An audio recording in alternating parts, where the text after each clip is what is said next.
My friends, I'm very excited and very happy to bring this video to you. If you're already a parent, I think it's going to help you gain a greater understanding of things that you already know and bring them into your consciousness. And maybe if you're a parent that's maybe lacking a little bit in certain areas, maybe this will help you put a few things in perspective. And if you're not yet a parent, maybe this will give you some things of an understanding of things to come without spoiling this wonderful surprises of becoming a parent, as difficult as it is, because there's those, of course, too. But here's 3 ways that being a father changes you. Number 1, it totally flips your perspective of things upside down.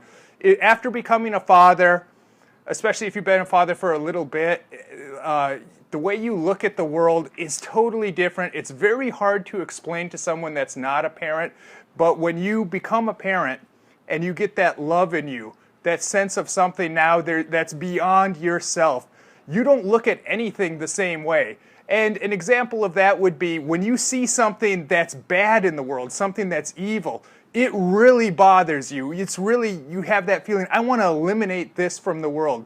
And conversely, when you see something good in the world, it makes you very happy and very appreciative, and you think, boy, I'm really happy that something like that exists. Even when I go around and I see little baby girls, people with their little baby girl, sometimes I think, gee, I wonder if that could be a possible girlfriend in the future for my kid, for my son. So everything, it's like looking through the eyes of a very different person, but it totally changes your perspective. It flips your world upside down. And number 2, you become a lot less selfish. Of my generation, we're, unlike previous generations, we're a lot more self-absorbed. We're a lot more selfish. I know a lot of guys that are my age, all they want to do is play video games. Some of these guys are even married, and they'll come home after work, instead of spending time with their wife, they'll just plop down, play video games for 3-4 hours. That's not good for your marriage, and that's not going to be good for your family. But with me and with most people that I've noticed, a lot of them become a lot less selfish, and you become less vain. What does vain really mean? Vain really means useless. And you think sometimes about those big bodybuilder guys, and I'm not knocking bodybuilders. I like to work out and keep in shape too, so I'm kind of in that world. But ultimately, those guys, those big bodybuilder guys, their muscles, they're really for show. They don't really have any functional purpose. And even your hair, our hair has no real functional purpose. You can get that perfect quiff and be happy, and it's very aesthetic looking and very cool, but ultimately it doesn't serve a functional purpose. And one reason I think that a lot of guys get so-called dad bod is because you start worrying about yourself a lot less. Now it's all about your kids. And I understand too now when people brag about their kids, I understand and I support those people. I applaud them. I give them the acknowledgement that they want, because I have that deep understanding of how now your life is not really about you anymore. It's about your kids. It's something much larger than yourself. And number 3, as I mentioned, all these things are interconnected, and this is really the nucleus of it all. Having a kid is a deeply spiritual experience. I can't tell you how many guys I've seen that were total atheists, thought religion was dumb, but as soon as they have a kid, all of a sudden they become very fanatical about their faith.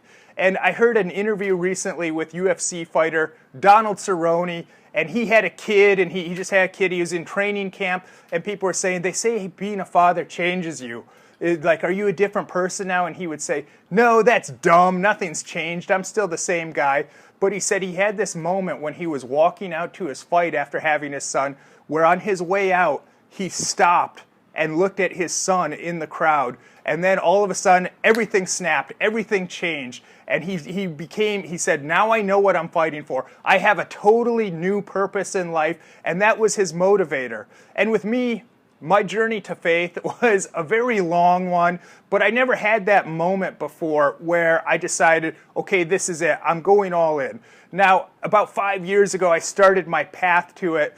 Funny enough, when I first heard Joel Osteen, my wife played him, and I didn't even want to listen to him, but I ended up listening to this guy, and I started to think to myself, I don't know if what this guy says is true, but I hope it is.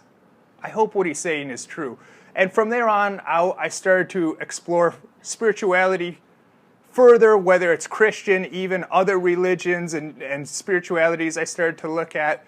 And it was a long process. And being older too, I came to a lot of conclusions that the Bible tells you, but without reading the Bible, just getting older, getting wiser, getting some good sense, I came to a lot of conclusions on my own that, well, we should be living a certain lifestyle, because if we live a certain way, well, that's bad for us. That doesn't aid us. That doesn't help us in life.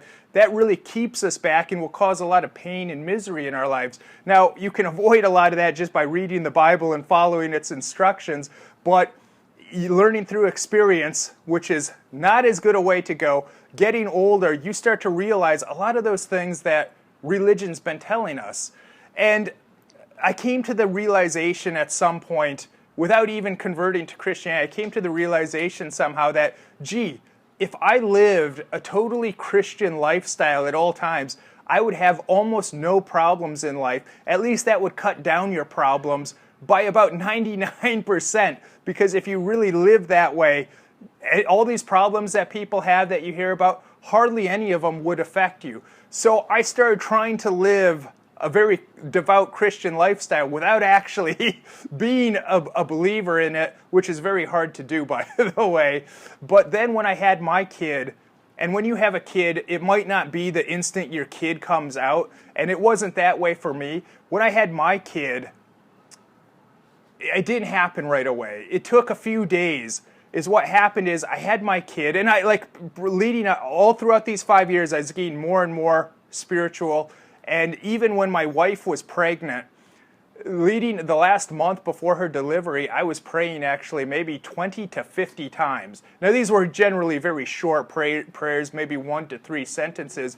And then when my wife was in the delivery room and I was still outside before they let me in, I prayed maybe 100 times. I can't even estimate, but it was a lot.